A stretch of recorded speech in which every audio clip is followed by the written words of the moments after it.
ডিব্ৰুগড়ত চাইবাৰ অপৰাধৰ ভয়ংকৰ ঘটনা সামাজিক মাধ্যমত ভাইৰেল হৈ থকা অৰ্চিতা ফুকন সন্দৰ্ভত বিস্ফোৰক তথ্য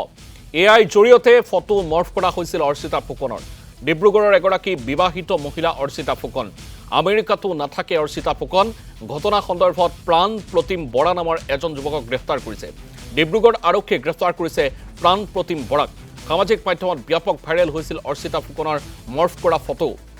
চাইবাৰ অপৰাধৰ বলি হৈছে ডিব্ৰুগড়ৰ মহিলাগৰাকী আমি এই মুহূৰ্তত এজন যুৱকক দেখুৱাইছোঁ এইগৰাকীয়ে হৈছে সেইগৰাকী যুৱক যিগৰাকী যুৱকে এগৰাকী মহিলাক এআই প্ৰযুক্তিৰ জৰিয়তে সম্পাদিত ৰূপত ফটো ভাইৰেল কৰিছিল আৰু সমগ্ৰ বিষয়বস্তুক আচলতে নাটকীয়ভাৱে উপস্থাপন কৰিছিল এগৰাকী ডিব্ৰুগড়ৰ বিবাহিত মহিলাক আমেৰিকাত থাকি অশ্লীল ভিডিঅ' বনোৱা এগৰাকী মহিলা সজাইছিল এইগৰাকী প্ৰাণ প্ৰতিম বৰাই তাৎপৰ্যপূৰ্ণ বিষয় যে এআই প্ৰযুক্তিৰ জৰিয়তে যি ধৰণৰ ঘটনা সংঘটিত কৰিলে এই ঘটনাই কিন্তু বহুতকে আচৰিত কৰি তুলিছে বৰ্তমান সময়ছোৱাৰ প্ৰযুক্তিবিদ্যাই এগৰাকী মহিলা বা এগৰাকী ব্যক্তিক কেনেধৰণে সামাজিক প্ৰেক্ষাপটত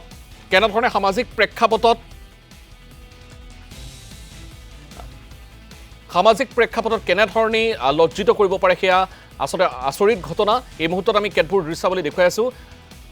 এই মুহূৰ্তত ভাষ্য আহি পৰিছে আমি ভাষ্য শুনাম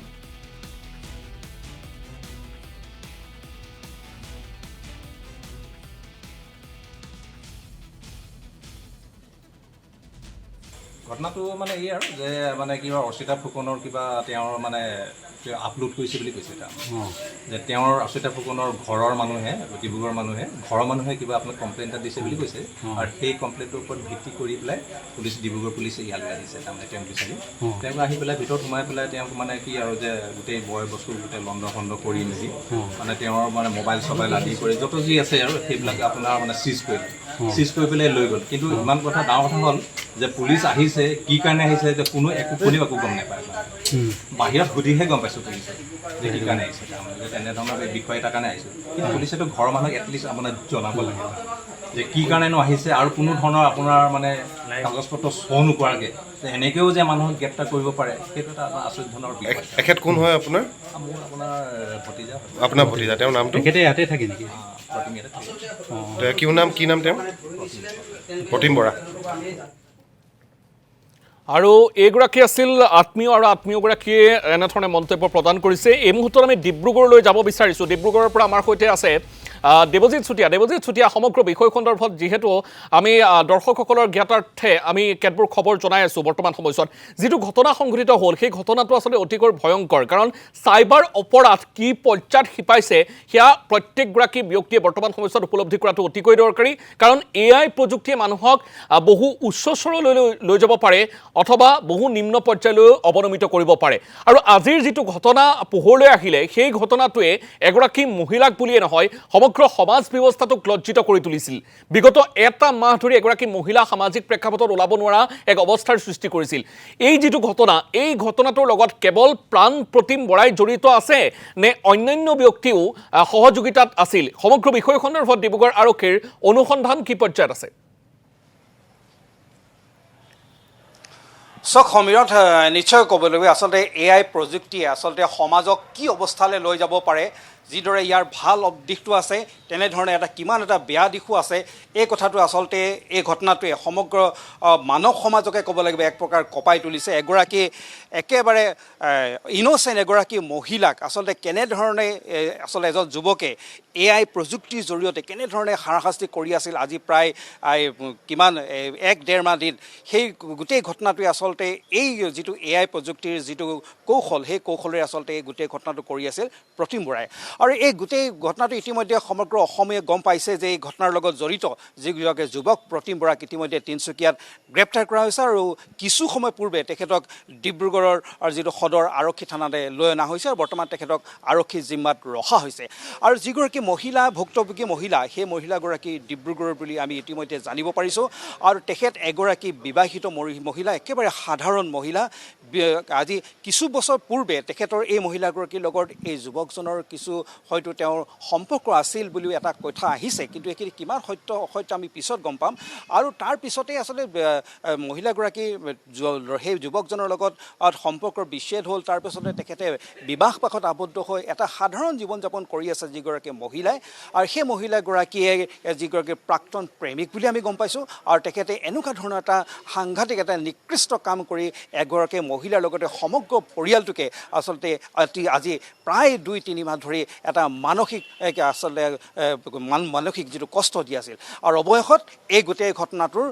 যিটো উৰ পৰি বুলি আমি ক'ব পাৰোঁ, যিগৰাকী মূল অভিযুক্ত তেখেতক গ্ৰেপ্তাৰ কৰা হৈছে। আৰু গোটেই ঘটনাটোত মহিলাগৰাকীয়ে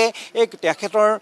স্বামী আৰু তেখেতৰ ভাতৃয়ে যথেষ্টখিনি সহায় কৰিছে, কাৰণ যোৱা 3 তাৰিখে তেওঁ এই মহিলাগৰাকীয়ে ডিব্ৰুগড় সদৰ থানাত এই বিষয়টো সন্দৰ্ভত এখন এজাহাৰ দাখিল কৰিছিল মহিলাগৰাকীৰ পৰিয়ালে। আৰু তাৰপিছতে ডিব্ৰুগড় আৰক্ষীয়ে ক্ষিপ্ৰতাৰে গোটেই ঘটনাটোৰ অনুসন্ধান কৰিছিল। আৰু ইতিমধ্যে মহিলাগৰাকীয়ে বেয়া পথো ল'বলৈ তেওঁ আচলতে এনেকুৱা এটা মানসিক অৱস্থালৈ গুচি গৈছিল। কিন্তু অৱশেষত যিহেতু ডিব্ৰুগড় আৰক্ষীয়ে তেওঁক কাউন্সেলিং কৰা হ'ল, কাউন্সেলিং কৰাৰ পিছতে এই গোটেই ঘটনাটোৰ সন্দৰ্ভত এখন এজাহাৰ দাখিল কৰা হ'ল। এজাহাৰ দাখিল কৰাৰ পিছতে অনুসন্ধান কৰিলে, আৰু অনুসন্ধান কৰিয়ে এই গোটেই বিষয়টোৰ সন্দৰ্ভত যিটো মূল যিগৰাকী অভিযুক্ত সেই প্ৰতিম বৰা তেখেতক গ্ৰেপ্তাৰ কৰিবলৈ সক্ষম হ'ল। ইতিমধ্যে তেখেতক আৰক্ষীৰ জিম্মাত ৰখা হৈছে। আৰু এটা কথা ক'ব লাগিব যে এই গোটেই ঘটনাটোৰ লগত অকল প্ৰতিম বৰাই জড়িত হৈ আছে নে তেওঁৰ লগত আৰু কোনোবা জড়িত হৈ আছে, এইটো এটা আচলতে এতিয়ালৈকে আৰক্ষীয়ে যিটো আমাক ব্যক্ত কৰা নাই। মানে আজি কিছু সময় পূৰ্বেহে তেখেতক যিহেতু থানালৈ অনা হৈছে, পৰৱৰ্তী সময়ত নিশ্চয় আৰক্ষীয়ে এই সন্দৰ্ভত আমাক সবিশেষ কথা ব্যক্ত কৰিব। আৰু যিগৰাকী যুৱক, সেই যুৱকগৰাকীও যিহেতু এগৰাকী অভিযন্তা বুলি আমি জানিব পাৰিছোঁ। তেখেতো কিছু বছৰ পূৰ্বে দিল্লীত তেখেতে চাকৰি কৰি আছিল, আৰু কেইমাহমানৰ পূৰ্বে তেখেতৰ যিটো স্বগৃহ তিনিচুকীয়ালৈ তেওঁ উভতি আহিছিল বুলি আমি জানিব পাৰিছোঁ। আৰু তাৰপিছত তেখেতে ৱৰ্ক ফ্ৰম হোম কৰি আছিল বুলি এটা কথা তেখেতৰ পৰিয়ালৰ লোককে যিহেতু ব্যক্ত কৰিছে। আৰু কিন্তু তাৰ মাজতে তেখেতে এনেধৰণৰ এটা ঘৃণনীয় কাম, এটা নিকৃষ্ট কাম যে তেখেতে কৰি আছিল এগৰাকী এই একেবাৰে মহিলা ইন'চেণ্ট এগৰাকী মহিলাৰ বিৰুদ্ধে, সেই কথাটোৱে আচলতে সমগ্ৰ মানৱ সমাজকে আচলতে জোকাৰি গৈছে। আচলতে AI প্ৰযুক্তি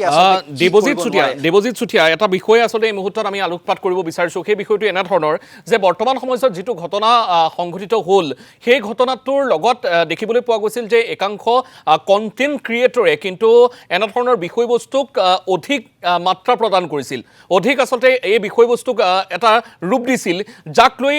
মহিলাগৰাকী সামাজিক প্ৰেক্ষাপটত যথেষ্ট অপমানিত হ'বলগীয়া হৈছিল। গতিকে ডিব্ৰুগড় আৰক্ষীয়ে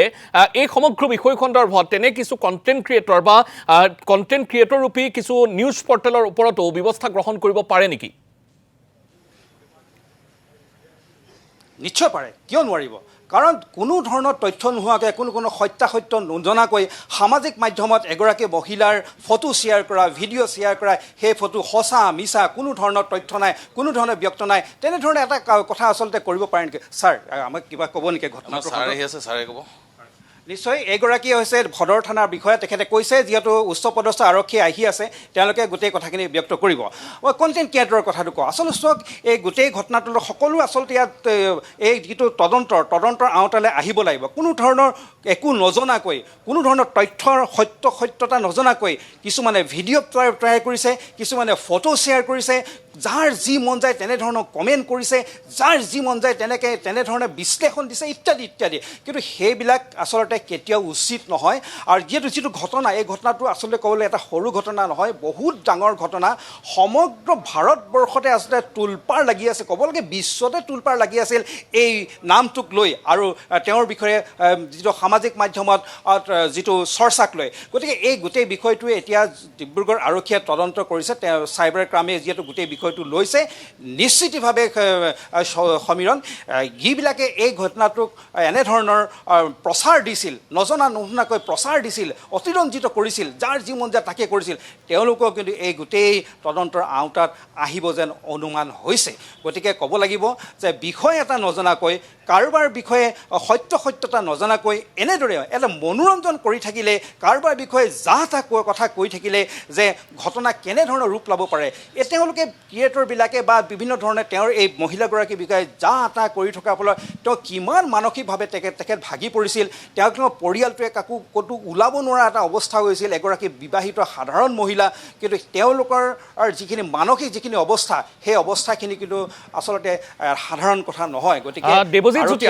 আৰু এটা বিষয় এই মুহূৰ্তত আলোকপাত কৰিব বিচাৰিছোঁ সেই বিষয়টো এনেধৰণৰ যে যিগৰাকী অভিযুক্ত সেই অভিযুক্তগৰাকীৰ বিষয়ে এনেধৰণে চৰ্চালৈ আহিছে যে মহিলাগৰাকীৰ প্ৰাক্তন প্ৰেমিক বুলি সেয়া অৱশ্যে পৰৱৰ্তী সময়ছোৱাত স্পষ্ট হ'ব কাৰণ এই বিষয়ে এই মুহূৰ্তত স্পষ্ট ৰূপত ক'ব পৰা অৱস্থাত নাই কাৰণ বৰ্তমান সময়ছোৱাত অনুসন্ধান চলি আছে গতিকে বিভিন্ন ধৰণৰ বিষয় বৰ্তমান সময়ছোৱাত চৰ্চালৈ আহিব পাৰে কিন্তু যদিহে তেনে হয় তেতিয়াহ'লে সেয়া কিন্তু অতিকৈ বিষম ঘটনা কাৰণ প্ৰাক্তন প্ৰেমিকে যদি এনেধৰণৰ ঘটনা আশ্ৰয় লৈছে গতিকে প্ৰতিশোধ পৰায়ণতা হয়তো থাকিব পাৰে আৰু দ্বিতীয়টো কথা যিগৰাকী যুৱকক দেখিবলৈ পোৱা গৈছে দেখাত কিন্তু অতি সহজ সৰল আৰু অমায়িক স্বভাৱৰ আৰু সেইগৰাকী যুৱকে এনেধৰণৰ নিকৃষ্ট পন্থা অৱলম্বন কৰিছে গতিকে নিশ্চিতভাৱে তাৰ যিটো শাস্তি হ'ব সেই শাস্তি কিন্তু অতি কঠোৰ হ'ব লাগিব নহ'লে এনেধৰণৰ ঘটনা কিন্তু সমাজ ব্যৱস্থাত আৰু ঘটি থাকিব যদিহে সমাজ ব্যৱস্থাত এনেধৰণৰ দৃষ্টান্তমূলক শাস্তি নহয় তেতিয়াহ'লে আৰু বহুতে অনুপ্ৰেৰণা পাব আৰু বহুতে প্ৰতিশোধ ল'বৰ বাবে এনেধৰণৰ আশ্ৰয় ল'ব এই সন্দৰ্ভত কি ক'ব হয় চক সমীৰত আপুনি ঠিকেই কথা কৈছে কাৰণ এই যিটো ঘটনা সংঘটিত হৈছে গোটেইটো আচলতে এটা প্ৰযুক্তিৰ ফলতে গোটেই ঘটনাটো সংঘটিত হৈছে আৰু এই ঘটনাটোৱে আচলতে আমাৰ সমাজক এটা ডাঙৰ এটা বাৰ্তা দিছে আৰু সামাজিকভাৱে আমি যথেষ্ট সচেতন হ'বলগীয়া হৈছে এতিয়া চক এগৰাকী যদি সঁচাকৈ যদি এগৰাকী প্ৰাক্তন প্ৰেমিক হয় আৰু প্ৰাক্তন প্ৰেমিকৰ এক প্ৰতিশোধ পৰায়ণতাৰ ফলতেই যদি তেওঁ ইমান ডাঙৰ এটা যদি ঘটনা সংঘটিত কৰিছে তেতিয়াহ'লে কিন্তু এইটো মানুহ সমাজৰ কাৰণে বহুত এটা বেয়া বাৰ্তা এটা গৈছে ইয়াৰ কাৰণে সকলো সাৱধান হ'ব লাগিব ইয়াৰ যিটো ন্যায় ব্যৱস্থা যথেষ্ট কঠোৰ হ'ব লাগিব যদি সঁচাকৈ তেওঁলোক দোষী হয় কিন্তু ইয়াৰ কিন্তু কঠোৰৰ পৰা কঠোৰতম শাস্তি হ'ব লাগিব দৃষ্টান্তমূলক শাস্তি দিব লাগিব নহ'লে কিন্তু ইয়াৰ পৰৱৰ্তী সময়ত আৰু বহু লোক এনেধৰণৰ ঘটনাৰ যিহেতু ভুক্তভোগী হ'ব এইটো কথা ঠিক কাৰণ যিহেতু প্ৰযুক্তি ইমান বেছি আগবাঢ়িছে AI প্ৰযুক্তিলৈ আজি মানৱ সমাজে গৰ্ব কৰি আছে কিন্তু চক এই AI প্ৰযুক্তি আচলতে এগৰাকী মহিলাক কেনেধৰণৰ অৱস্থালৈ লৈ গ'ল এটা পৰিয়ালক কিমান ধৰণৰ মানসিক শাস্তি প্ৰদান কৰিলে কেনেকুৱা ধৰণৰ পৰিৱেশ পৰিস্থিতিৰ সৃষ্টি হ'ল গতিকে আমি সকলোৱে সাৱধান হ'ব লাগিব আৰু বিশেষকৈ এই তদন্তৰ এটা দৃষ্টান্তমূলক শাস্তি কিন্তু ব্যৱস্থা কৰিব লাগিব যদিহে অভিযুক্তগৰাকী সঁচাকৈ দোষী সাব্যস্ত হয় সমীৰণ হয় নিশ্চিতভাৱে দেৱজিৎ চুতীয়া এই মুহূৰ্তত আপোনাক ধন্যবাদ জনাইছোঁ পৰৱৰ্তী সময়ছোৱাত যদি নতুন তথ্য থাকে তেতিয়াহ'লে পুনৰ আপোনাৰ কাষলৈ আমি পোনপটীয়া খবৰচৰত আহিম গতিকে খবৰসমূহ ৰাখিব বৰ্তমান সময়ছোৱাত সমগ্ৰ বিষয় সন্দৰ্ভত আচলতে অতিকৈ গুৰুত্বপূৰ্ণ হৈ পৰিছে কাৰণ এয়া এক সাধাৰণ ঘটনা নহয় এয়া চাইবাৰ অপৰাধ বৃহৎ চাইবাৰ অপৰাধ আৰু এনেধৰণৰ অপৰাধ পূৰ্বতে অসমৰ ক্ষেত্ৰত সংগঠিত হয়তো হোৱা নাছিলে কিন্তু অসমৰ ক্ষেত্ৰত এইবাৰ AI প্ৰযুক্তিৰ যিটো নেতিবাচক প্ৰভাৱ সেই নেতিবাচক প্ৰভাৱটো আচলতে অতিকৈ ভয়ংকৰ ৰূপত দেখা পোৱা গৈছে গতিকে প্ৰত্যেকগৰাকী লোক বৰ্তমান সময়ছোৱাত সাৱধান হোৱাটো অতিকৈ প্ৰয়োজন হৈ পৰিছে কাৰণ AI প্ৰযুক্তিৰ বহু ভাল গুণ আছে বহু বেয়া গুণ আছে আৰু এই বেয়া গুণে কাৰোবাৰ সামাজিক স্থিতি সম্পূৰ্ণৰূপে শেষ কৰি দিব পাৰে এনেধৰণে এগৰাকী মহিলাক অশ্লীলতাৰ ক্ষেত্ৰত ভৰি দিয়া বুলি অপবাদ উলিয়াইছিল অপপ্ৰচাৰ কৰিছিল আৰু প্ৰতিশোধ পৰায়ণতাৰ বাবে এনেধৰণৰ মিথ্যাচাৰৰ আশ্ৰয় লৈছিল প্ৰবঞ্চনা কৰিছিল প্ৰতাৰণা কৰিছিল যিটো ঘটনা সংঘটিত হ'ল এই ঘটনাটো আচলতে এটা সাধাৰণ ঘটনা নহয় এটা ভয়ংকৰ চাইবাৰ অপৰাধ ইতিমধ্যে ডিব্ৰুগড়ত বৰ্তমান সময়ছোৱাত অনুসন্ধান পৰ্ব চলি আছে যিগৰাকী যুৱক আপোনালোকে টেলিভিছন স্ক্ৰীণত দেখিছে এইগৰাকী যুৱকৰ নাম হৈছে প্ৰাণ প্ৰতিম বৰা তিনিচুকীয়াৰ পৰা ইতিমধ্যে আৰক্ষীয়ে কৰায়ত্ব কৰিবলৈ সক্ষম হৈছে প্ৰাণ প্ৰতিম বৰাক আৰু প্ৰাণ প্ৰতিম বৰাৰ পৰা হয়তো বহু বিস্ফোৰক তথ্য উন্মোচিত কৰিবলৈ সক্ষম হ'ব এনেধৰণৰ ঘটনাৰ লগত কেৱল প্ৰাণ প্ৰতিম বৰা নামৰ সেই নিৰ্দিষ্ট যুৱকজনেই জড়িত হৈ আছিল নে আন কোনো ব্যক্তিয়ে সহযোগ কৰিছিল এনেধৰণে উৎসাহ প্ৰদান কৰিছিল এই সমগ্ৰ বিষয় সন্দৰ্ভত আচলতে ডিব্ৰুগড় আৰক্ষীয়ে কেনেধৰণে অনুসন্ধান পৰ্ব চলাই নিয়ে তাৰ ওপৰত নিৰ্ভৰ কৰিব আৰু বৰ্তমান সময়ছোৱাত যিগৰাকী মহিলাৰ নাম চৰ্চালৈ আহিছিল বিগত এমাহ ধৰি অৰ্চিতা ফুকন সেইগৰাকী মহিলাৰ বৰ্তমান সময়ছোৱাত ন্যায় প্ৰক্ৰিয়াত আৰক্ষী প্ৰশাসনৰ ভূমিকা কিন্তু অতিকৈ মন কৰিবলগীয়া হ'ব এনেধৰণৰ ঘটনাৰ পৰা যদি দৃষ্টান্তমূলক শাস্তি নহয় তেতিয়াহ'লে অনাগত সময়ছোৱাত বহু ব্যক্তিয়ে কিন্তু এনেধৰণে AI বা টেকন'লজিৰ সুযোগ লৈ বহু অপকৰ্মত লিপ্ত হ'ব পাৰে গতিকে নিশ্চিতভাৱে এই ক্ষেত্ৰত প্ৰশাসনৰ বহু কৰণীয় আছে প্ৰশাসনে অনুশাসনমূলক ব্যৱস্থা গ্ৰহণ কৰিব লাগিব দৃষ্টান্তমূলক ব্যৱস্থা গ্ৰহণ কৰিব লাগিব আৰু তাৰ পিছত যদিহে শিক্ষা নহয় তেতিয়াহ'লে নিশ্চিতভাৱে সমাজ ব্যৱস্থাৰ এয়া অৱক্ষয় হিচাপে পৰিণত হ'ব